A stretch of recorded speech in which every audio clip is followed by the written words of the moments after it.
السلام علیکم ورحمۃ اللہ وبرکاتہ۔ اللہ اللہ سبحان اللہ سبحان اللہ سبحان اللہ اللہ اللہ سبحان اللہ سبحان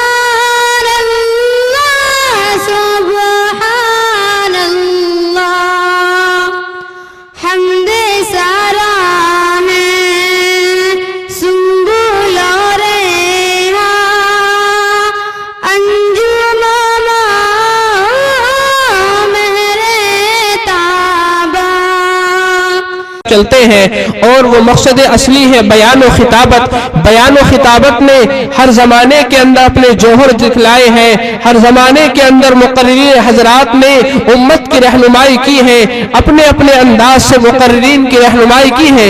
تو اس وقت میں بھی ہمارے درمیان میں ایک مقرر موجود ہے۔ میں درخواست کر رہا ہوں ہمارے اس آج کے جلسے کی رونق اسٹیج حضرت مولانا مفتی ضیاء الحق صاحب، امام و خطیب عائشہ مسجد سراؤنی میرٹھ، سابق استاد مدرسہ حاجہ سے کہ حضرت والا تشریف لائیں اور ہمیں اپنی قیمتی مواعظ حسنہ سے مستفیض فرمائیں۔ حضرت مولانا مفتی محمد ضیاء الحق صاحب، سابق استاد مدرسہ حاجہ، امام و خطیب عائشہ مسجد سراؤنی میرٹھ۔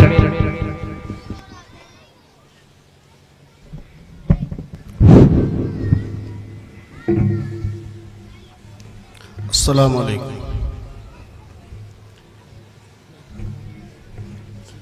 نحمده ونصلي على رسوله الكريم اما بعد فاعوذ بالله من الشيطان الرجيم بسم الله الرحمن الرحيم شهد الله انه لا اله الا هو والملائكة واولو العلم قائما بالقسط لا اله الا هو العزيز الحكيم ان الدين عند الله الاسلام وما اختلف الذين اوتوا الكتاب الا من بعد ما جاءهم العلم بغيا بينهم ومن يكفر بآيات الله فإن الله سريع الحساب صدق اللہ العظیم۔ میں نے آپ حضرات کے سامنے قرآن کریم کی آیت تلاوت فرمائی۔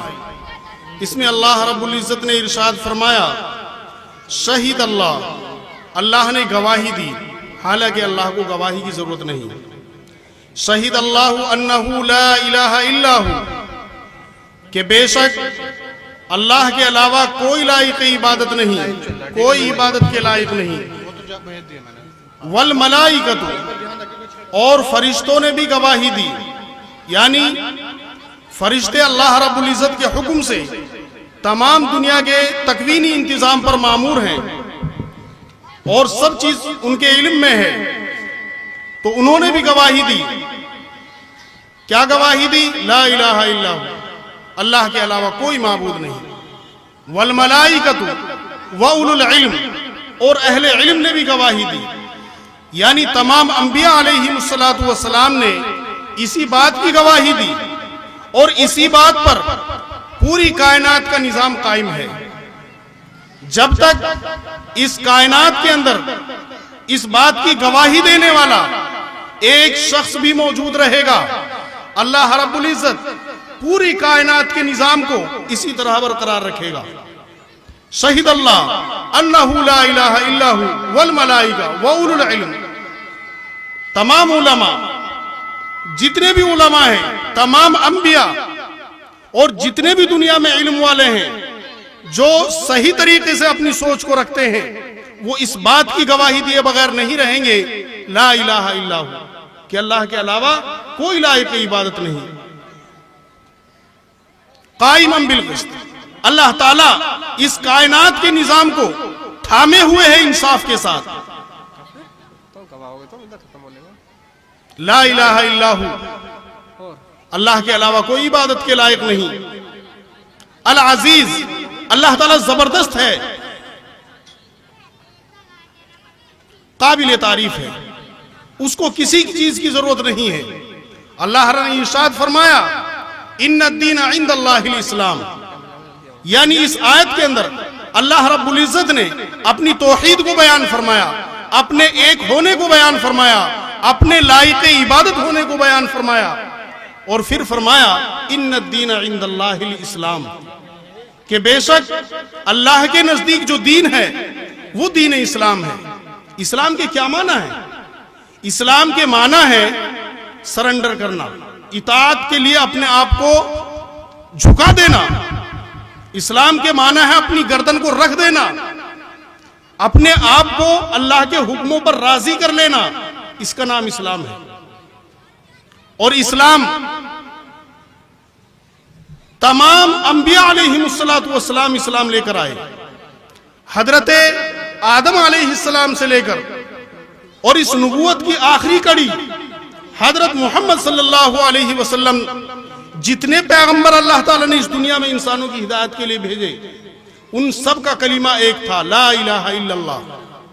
یہ اسلام ہے، لیکن شریعتیں مختلف رہی، جیسے حالات ہوتے، جیسا تقاضا ہوتا، اللہ رب العزت اس وقت کے نبی کو، اس وقت کی قوموں کو ویسے ہی احکام ان پر نازل فرماتے، اور وہ اللہ کے بندوں کو اللہ کی طرف سے پیغام رسانی کا فریضہ انجام دیتے۔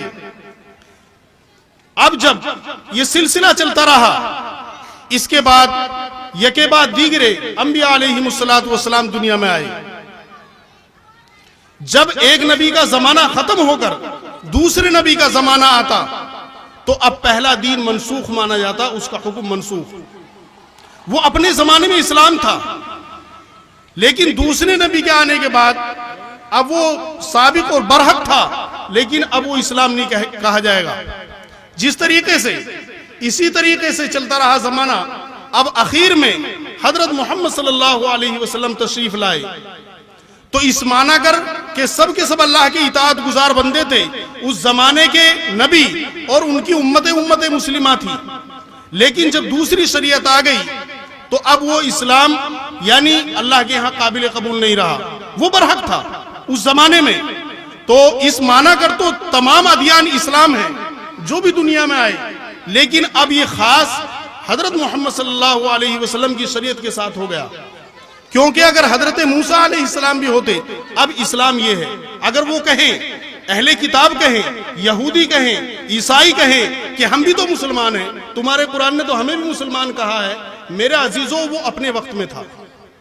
اب اللہ نے اپنا فرمان، آخری فرمان لوگوں تک پہنچا دیا ہے، اب یہ اسلام قرآن کریم ہے، یہ آخری فرمان ہے۔ اب اللہ نے فرمایا ان الدین عند اللہ الاسلام، اس معنی کر تو کہیں گے کہ انہوں نے اپنے نبی کی بات مانی، جو اس زمانے میں تھے وہ سب مسلم تھے، وہ تمام امت مسلمہ تھی، لیکن اب چونکہ تمام شریعتوں کا حکم منسوخ ہے۔ منسوخ کا مطلب اب ان پر عمل قابل قبول نہیں ہے، اب آخری پیغام آ چکا ہے، اب اس پیغام پر عمل کرنے والے ہی مسلمان کہلائیں گے۔ تو لہذا اللہ نے فرمایا ان الدین عند اللہ الاسلام، بے شک اللہ کے نزدیک وہ دین اسلام ہے پسندیدہ۔ اور ایک آیت میں اللہ نے ارشاد فرمایا وَمَن يَبْتَغِي غَيْرَ الْإِسْلَامِ دِينًا فَلَن يُقْبَلَ مِنْهُ، کہ جو دین اسلام کے علاوہ یعنی اب یہ مقبول ہے، اس کی مانیتا ہے، اب سب رد ہیں، اب اس کی مانیتا ہے۔ دنیا میں جس چیز کی مانیتا نہیں رہتی اس کی کوئی ویلو نہیں رہتی۔ اب اگر لوگوں کو کامیاب ہونا ہے اور اللہ کی رضامندی حاصل کرنی ہے، حتیٰ کہ حضرت موسیٰ علیہ السلام بھی اگر زندہ ہوتے تو انہیں بھی آپ صلی اللہ علیہ وسلم کی اتباع کے بغیر چارہ نہیں تھا۔ حضرت عیسیٰ علیہ السلام اس دنیا میں تشریف لائیں گے، لیکن وہ اپنے نبوت کے عہدے پر رہیں گے، لیکن شریعت محمدیہ صلی اللہ علیہ وسلم پر ہی عمل پیرا ہوں گے۔ اب ہم دنیا میں دیکھ رہے ہیں، یہ اللہ کا لاکھ لاکھ احسان ہے، اس کا شکر ہے کہ اتنی تمام مشقتوں کے بعد، اتنی تمام قربانیوں کے بعد یہ دین کا پیغام ہم تک پہنچا ہے۔ اب آیا ہم نے اس رب جو پوری کائنات کا مالک ہے۔ لوگ کہتے ہیں کہ اس گھر میں رہے گا، اس گھر کا کھائے گا، اس کا پیے گا اور ہماری نہیں مانے گا۔ میرے عزیزو، کائنات کا ذرہ ذرہ اللہ کی ملکیت ہے، پورا پچھم اتم دکھن اس کے وارث اللہ کے نیک بندے ہیں، کوئی اس غلط فہمی میں نہ رہے۔ یہ زمین اللہ کی پیدا کی ہوئی ہے، ہمارا دعویٰ ہے۔ اور جس کو اس بات میں شک ہو کہ قرآن محمد نے گھڑ لیا ہے صلی اللہ علیہ وسلم، تو چیلنج ہے قیامت کی صبح تک. اللہ نے فرمایا وَإِن كُنتُمْ فِي رَيْبٍ مِّمَّا نَزَّلْنَا عَلَىٰ عَبْدِنَا فَأْتُوا بِسُورَةٍ مِّن مِّثْلِهِ وَادْعُوا شُهَدَاءَكُم مِّن دُونِ اللَّهِ إِن كُنتُمْ صَادِقِينَ. اگر تمہیں اس میں شک ہو اس چیز میں جس کو ہم نے اپنے بندے پر نازل کیا اتارا تو تم اس جیسی ایک صورت ہی لے آؤ اور اپنے گواہوں کو بلا لو اگر تم سچے ہو. تو قرآن کریم میں اس چیلنج کو جگہ جگہ کیا گیا ہے. فَإِن لَّمْ تَفْعَلُوا اگر تم نہ کر سکو وَلَن تَفْعَلُوا اور ہرگز نہیں کر سکو گے. عرب کے لوگ بڑے زبانداں تھے, بڑے بڑے مشاعرے ہوتے تھے, ایک سے ایک نام اور شاعر رہتا تھا, جادوگر تھے لوگ, عجیب فنکار لوگ تھے اور سمجھ جاتے تھے کہ کسی کاہن کا کلام ہے, کسی شاعر کا کلام ہے. وہ کہتے تھے یہ کلام کسی شاعر کا نہیں ہے بلکہ یہ اللہ کا نازل کردہ کلام ہے. اگر کسی کو شک ہو تو انسان بھی اور جنات بھی اور جس کو اپنے ساتھ ملا سکتے ہوں اس کے لیے چیلنج ہے کہ وہ قرآن کی ایک سورت جیسی لے آئے, کیونکہ محمد صلی اللہ علیہ وسلم بھی ایک انسان تھے, تم بھی انسان ہو, تو تمہیں کوئی مشکل نہیں ہونا چاہیے. اس زمانے کے بڑے بڑے زباندان لوگ اس سے عاجز رہے, لہذا دعویٰ ثابت ہو چکا کہ قرآن اللہ کی کتاب ہے. اب لوگوں کی ہدایت اور بھلائی اس میں ہے کہ اس کے حکم سے سرتابی نہ کریں, اپنے آپ کو سرکش نہ بنائیں, بلکہ اللہ کی مرضی کے مطابق حضرت محمد صلی اللہ علیہ وسلم کے لائے ہوئے دین پر عمل کریں. اب ہم دیکھ رہے ہیں اللہ رب العزت نے دنیا کو دار الامتحان بنایا ہے اور یہاں آزمایا ہے. وَلَوْ شَاءَ اللَّهُ لَهَدَى النَّاسَ جَمِيعًا, اللہ تعالیٰ چاہتا تو سب کے سب کو ہدایت دے دیتا. اللہ تعالیٰ چاہتا تو وہ جب اس نے کائنات بنائی ہے, پورا نظام بنایا ہے, تو وہ اس بات پر بھی قادر ہے کہ سب کو ہدایت دے دے. لیکن میرے عزیزو, اللہ نے فرمایا تبارک الذی بیدہ الملک, بابرکت ہے وہ ذات جس کے ہاتھ میں بادشاہت ہے. الذی خلق الموت والحیات لیبلوکم ایکم احسن عملا, کہ جس نے موت و زندگی پیدا فرمائی تاکہ وہ دیکھے کہ تم میں کون سا اچھا عمل کرنے والا ہے. اللہ تعالیٰ آزماتا ہے, اسی کا نام ایمان ہے. اللہ کے وجود کی پوری کائنات میں نشانیاں موجود ہیں. اب ہم غور کر سکتے ہیں کیا یہ پورا نظام جس کے نیچے آج ہم بیٹھے ہیں یہ بغیر چلائے ہوئے چل رہا ہے؟ ایک مسجد کا نظام نہیں چلتا, ایک گھر کا نظام نہیں چلتا, ہر چیز کا حساب مانگا جاتا ہے اور لوگ سوچ رہے ہیں کہ ہمارے پاس کوئی ڈرانے والا اور کوئی سمجھانے والا نہیں آیا.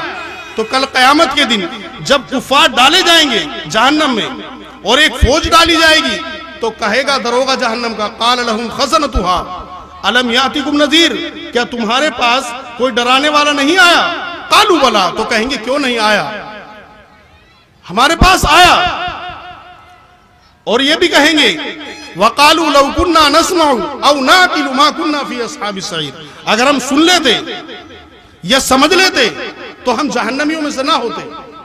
حکومت کی طرف سے کوئی اعلان کیا جاتا ہے, بار بار اعلان کیا جاتا ہے, اور کوئی آدمی کہے مجھے پتہ نہیں چلا, تو لا علمی ہونا کوئی عذر نہیں ہے.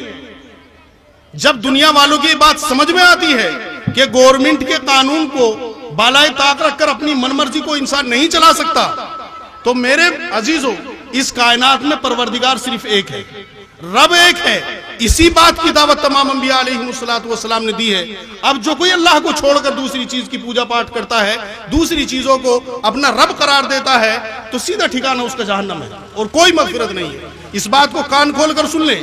اسی لیے انبیاء ستائے گئے, ان کو انتہائی اذیت دی گئی.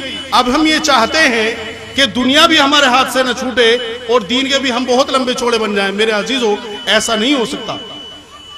لہذا عقل مند وہ شخص ہے جو اللہ رب العزت کے پیغام پر غور کرے اور اپنی زندگی کو اپنی مرضی کے خلاف کر کے اللہ اور اس کے رسول کی مرضی کے تابع کرے. اللہ نے اب ہر طرف یہ شور ہے کہ مسلمان پڑھے لکھے نہیں ہیں. میرے عزیزو جس پر آسمانی کتاب ہے اس جیسی کتاب نہیں ہے, اس میں فیصلہ کن احکام ہے جس جیسا کوئی فیصلہ نہیں ہے. آپ سمجھ لیجئے اگر پوری دنیا اپنی پوری ترقی کو پہنچ جائے, جتنی سے ترقی کرنی ہے, عمارت میں ترقی کر لے, چاہے گاڑیوں میں ترقی کر لے, ہوائی جہازوں میں ترقی کر لے, اور یہ اپنی پوری ترقی کو پہنچ جائے, اور پہنچنے کے بعد اللہ رب العزت کا حکم اس کے اندر نہ ہو, اپنی من مرضی ہو, کوئی فیصلہ کرنے والا صحیح ان کے درمیان نہ ہو, تو قتل و غارت بڑھے گی جیسا کہ آج ہو رہا ہے. رشتے ناتے ٹوٹیں گے, رشتہ داریاں ختم ہوں گی، دنیا کا نظام ترہم برہم ہوگا، اور انسان ایک ہوشیار جانور سے آگے کچھ نہیں ہے۔ جس طرح اللہ کی اور بہت مخلوق ہے، ان کے بھی نفسانی خواہش ہے، وہ بھی کھاتے پیتے ہیں۔ میرے عزیزو، کیا دنیا میں ہم نہیں دیکھتے کہ جیل خانہ بھی ہے؟ کیا ہم دنیا میں نہیں دیکھتے کہ ایوارڈ بھی ملتا ہے؟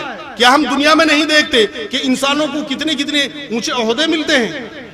اگر ان کی کوئی حقیقت نہیں ہے، اگر ان ایوارڈوں کی کوئی حقیقت نہیں ہے، ان عدالتوں کی کوئی حقیقت نہیں ہے، تو میرے عزیزو پھر ہم سے اچھے تو اللہ کی اور مخلوق ہے، کیونکہ انہیں یہ پابندیاں نہیں ہیں۔ وہ جہاں چاہتے کھاتے ہیں پیتے ہیں، ان پر کوئی پابندی نہیں ہوتی۔ لیکن میرے عزیزو، دنیا والے بھی ہمیں من مرضی نہیں کرنے دیتے۔ ہم جہاں چاہیں کسی کا مال اٹھا لیں، کوئی نہیں اٹھانے دے گا۔ ہم جب چاہیں کسی کی گاڑی اٹھا لیں تو ہمیں یہ کوئی نہیں کرنے دے گا۔ تو یہ کیسے ہماری سمجھ میں آتا ہے کہ اس کائنات سے سانس لیں، جس سانس لینے کے لیے 500 600 1000 روپے گھنٹہ ہمیں آکسیجن دینا پڑتا ہے، اور جس ہوا کو کھانے کے لیے ہمیں اے سی لگانی پڑتی ہے، اور یہ تمام کائنات کا نظام یہ آپ دیکھ رہے ہیں ہمارے سامنے، کیا اس کا کرایہ نہیں دیں گے؟ دینا پڑے گا۔ تو یہ تمام چیزیں جو ہم برت رہے ہیں، استعمال کر رہے ہیں، انسان اپنے رب کا ناشکرا ہے کہ اس کو چھوڑ کر دوسرے کی عبادت کرتا ہے، اور اس سے حساب نہیں ہوگا۔ یہ زندگی کوئی زیادہ بڑی نہیں ہے، یہ زندگی بہت مختصر ہے۔ اللہ نے ارشاد فرمایا، لَقَدْ خَلَقْنَا الْإِنسَانَ فِي كَبَدٍ، یقیناً ہم نے انسان کو مشقت میں پیدا کیا۔ مشقت کیا ہے؟ ماں کے پیٹ سے پیدا ہوا تو مشقت کے ساتھ پیدا ہوا، ذرا بڑا ہوا تو اس پر پڑھائی کی مشقت آ گئی، تھوڑا اور بڑا ہوا تو اس پر اور مشقت آ گئی، اسی طریقے سے جوان ہوا تو شادی کی مشقت آ گئی، آل اولاد اس کے ساتھ ہو گئی، یہاں تک کہ اس کی زندگی کی شام ہو جاتی ہے۔ اور جب انسان کی زندگی کی شام ہو جاتی ہے تو اس کا معاملہ آخر ہو جاتا ہے۔ اب اس پوری زندگی کا حساب ہوگا۔ جو لوگ قیامت کو جھٹلا دے، آخرت کو جھٹلا دے، اللہ کو نہ مانے، اس کے رسولوں کو نہ مانے، اس کی کتابوں کو نہ مانے، تو یہی لوگ کافر ہیں۔ اگر کوئی کسی ملک میں رہتا ہو اور اس کے قانون کو فالو نہیں کرے گا تو گورنمنٹ اس کو دیش دروہی کا مقدمہ درج کرتی ہے۔ تو میرے عزیزو، اس سے بڑا اپرادھ کوئی نہیں ہوگا کہ اس رب کا جس نے پوری کائنات کو سجایا اور آسمان کو ستاروں سے سجایا اور زمین سے سبزہ اگایا، طرح طرح کے غلے جات اگائے، ہمیں فائدہ پہنچانے کے لیے، ہمارے مویشی اور چوپایوں کو فائدہ پہنچانے کے لیے، انسان اس کی سب چیزیں کھاتا ہے اور اس رب کے سامنے جھکنے کے لیے تیار نہیں ہے۔ کیا یہ عقل باور کرتی ہے بھینسا کتنا مضبوط ہوتا ہے؟ ہم اس پہ 20 کنٹل گنا لے جاتے ہیں اور اس کی ناک پھوڑ دیتے ہیں۔ اگر اللہ رب العزت ہمارے تابع نہ کرتا، ہمارے ہاتھ میں نہ دیتا، تو ناک وہ الٹی ہمارے ڈال دیتا، اور ہم سے تو خالی بگی بھان میں سے نہیں کھینچنے کی، گنا تو کیا کھینچیں گے؟ اس پر غور کر کیا جائے۔ اور چلو بھینسے کے تو تم ناک پھوڑ لیتے ہو، لیکن بھینس کے تو کچھ بھی نہیں ہوتا، اس کی تو گلے میں جنجیر ڈال کے ہم کھونٹے پہ باندھ کے اس پر لٹ بھی بجا دیتے ہیں۔ تو میرے عزیزو، غور کرنے والی بات ہے، اگر اللہ رب العزت تمام آخرت کی چیزیں دکھلا دیتا تو پھر یہ ایمان نہیں تھا۔ جب آج کوئی ایک اچھی گاڑی دیکھ کر دوسری گاڑی کی ہرس کرتا ہے تو اس سڑی کی دنیا کو کون دیکھ رہا تھا؟ پھر کس کی آزمائش ہوتی؟ آخرت کی چیزیں دیکھنے کے بعد کوئی چیز ایمان نہیں ہے، بن دیکھے ایمان لانا۔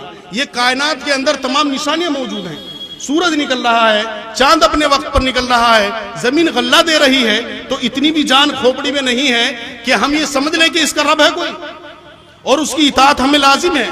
کیا اس نے ہم کو آوارہ چھوڑ دیا؟ افحسبتم انما خلقناکم عبثا وانکم الینا لا ترجعون، کیا تم نے یہ گمان کر لیا ہے کہ ہم نے تم کو یوں ہی بیکار پیدا کیا اور تمہیں ہماری طرف لوٹایا نہیں جائے گا؟ یقیناً لوٹایا جائے گا۔ لہذا اب جو رسولوں کی اتباع کرے گا، اس کے پیغمبروں کی اتباع کرے گا، حضرت محمد صلی اللہ علیہ وسلم کی اتباع کرے گا، تو یہی لوگ نیک صالح ہیں اور انہی سے وعدہ ہے۔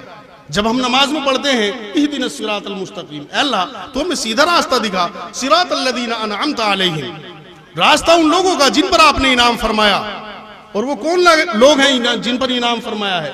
اولئک الذین انعم اللہ علیہم من النبیین والصدیقین والشہداء والصالحین وحسن اولئک رفیقا۔ اللہ نے انعام کن لوگوں پر فرمایا؟ نبیوں پر، صدیقین پر، شہداء پر، نیک صالح لوگوں پر۔ یہ لوگ ہیں، یہ بہترین ساتھی ہیں، بہترین دوست ہیں۔ اب انسان کا دشمن شیطان بھی ازل سے ہی اس کے ساتھ لگا ہوا ہے۔ اب ہم یہ چاہتے ہیں کہ اللہ کے دشمن اور اپنے دشمن کو ہم راضی کریں۔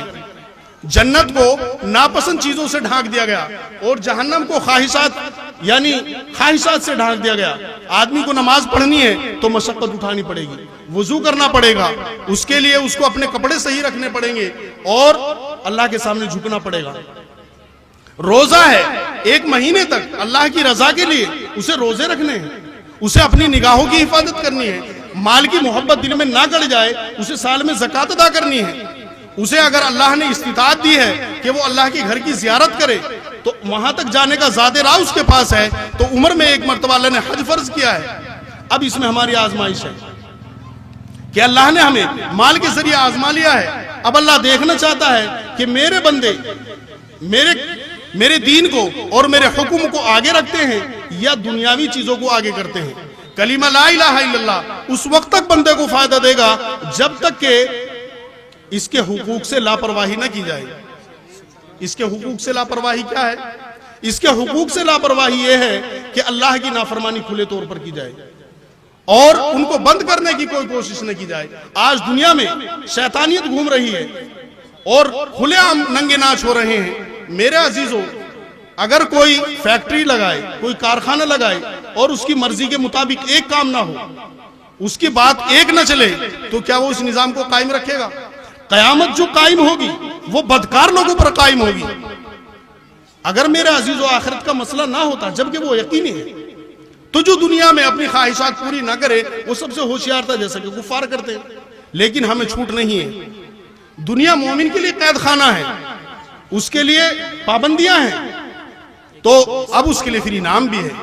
اور صرف ایک فریق نہیں، قرآن کریم کا یہ انداز ہے، جہاں اس نے اہل ایمان کے لیے جنت کا وعدہ فرمایا، وہی نافرمانوں کے لیے اللہ رب العزت نے جہنم کی وعید سنائی۔ چھٹکارا یہ نہیں ہے کہ صرف ہم چلو جنت میں نہیں جانے کی کوئی بات نہیں ہے۔ میرے عزیزو، سامنے جہنم بھی ہے اور جہنم برا ٹھکانہ ہے، کوئی اچھا ٹھکانہ نہیں ہے۔ اللہ رب العزت نے جہنم کو، یعنی اس کی آگ کی جو کیفیت ہے، اللہ رب العزت نے اس آگ کا رنگ جو کالا ہے، ابتدا میں سرخ تھا، پھر 1000 برس دہکائی گئی تو سفید ہو گیا، پھر دہکائی گئی تو اب سیاہ ہو گیا، اور اب سیاہ ہے اس کا رنگ۔ اس جہنم کی آگ کا رنگ سیاہ ہے، کالا بالکل۔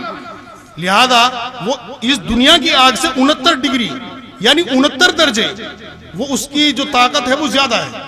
آج تو دنیا میں بہت آسان ہے ان چیزوں کو سمجھنا۔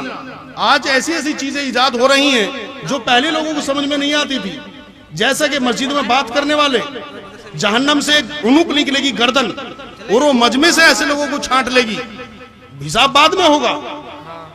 تو آج ایسی جیسی بھی ایک گردن سی نکلتی ہے اور چیز چھانٹ کے گاڑی میں ڈال دیتی ہے۔ ایسی بہت سی چیزیں ہو رہی ہیں جو بالکل اعمال کا وزن بھی، ہر چیز کا وزن تولا جاتا ہے۔ تو غرض عرض کرنے کا مقصد یہ ہے کہ جہنم کی آگ سے اپنے آپ کو، اپنی آل اولاد کو اور تمام دنیا والوں کو ہمیں بچانا ہے۔ اسی لیے وہ پیغام جس کو پیغامبر لے کر آئے ہمیں دنیا تک پہنچانا ہے، اور اسی پیغام میں لوگوں کی ہدایت اور بھلائی ہے۔ اگر ہم اپنی منورزی چلائیں گے تو اس پر کوئی وعدہ اللہ رب العزت کی طرف سے نہیں ہے، بلکہ اس تمام چیزوں کا حساب لیا جائے گا جو ہم استعمال کر رہے ہیں، اور اس میں ہم کارگزاری صحیح نہیں کر رہے ہیں۔ لہذا اہل اسلام کا اللہ رب العزت بول بالا کرے، اس لیے دین کو سمجھنا اور اس کو پڑھنا اور اس کو سیکھنا، انہی کے لیے مدرسے قائم کیے گئے ہیں۔ اس لیے لازم ہے کہ ہم مدرسوں کو، یعنی ان کی دیکھ بھال بھی کریں، ان سے علم حاصل کر رہے، ورنہ تو ایسا ہوگا کہ ہم مدرسے کھولیں گے اور ہم سالانہ خرچ بھی برداشت کریں گے، جلسے کریں گے کہ بھائی، لیکن عمل کچھ نہیں ہوگا، تو میرے عزیزو اس سے کوئی فائدہ نہیں ہے۔ اس کی مثال ایسی ہے جسے بغیر درخت کا پھل، یعنی بے پھل کا درخت، کہ اس درخت پر کوئی پھل نہیں آتا تو کسی کام کا نہیں ہے۔ تو اس لیے علم کو حاصل کیا جائے، اور علم کی فضیلت ہے، لیکن وہ عمل کے لیے کیا جائے۔ دین کو جو سیکھا جائے وہ عمل کے لیے سیکھا جائے۔ ماشاءاللہ جناب قاری محمد وکیل صاحب، انہوں نے یہ آپ کے یہاں دینی ادارہ کھولا ہے، تو اس سے دینی استفادہ حاصل کی جائے، دینی تعلیم حاصل کی جائے، یہ نہیں کہ ان کو نشانہ بنایا جائے۔ اگر کوئی کوتاہی دیکھے تو خیرخواہی کے ساتھ اس کو مطلع کیا جائے، اور دین جو ہے سراسر خیرخواہی ہے، اور سمجھانے والا بھی خیر خواہانہ پہلو اختیار کرے، اور جو سمجھ رہا ہے وہ بھی سمجھانے والے کو اپنا محسن اور مشفق سمجھے کہ مجھے سیدھے راستے کی طرف رہنمائی کرتا ہے، اسی لیے مدارس کا قیام وجود میں آتا ہے، ورنہ میرے عزیزو یہ رسمی بن کر رہ جائے گا۔ اس لیے اللہ رب العزت سے دعا ہے کہ اللہ رب العزت اپنے اس پیغام کو جس کو انبیاء کے ذریعے اللہ رب العزت نے پوری دنیا میں عام کیا ہے، ہمیں بھی اس پیغام کو پوری دنیا میں عام کرنے کی توفیق نصیب فرمائے، اور اس کے راستے میں جو رکاوٹیں ہوں ان کو دور کرنے کی توفیق نصیب فرمائے۔ وآخر دعوانا ان الحمدللہ رب العالمین۔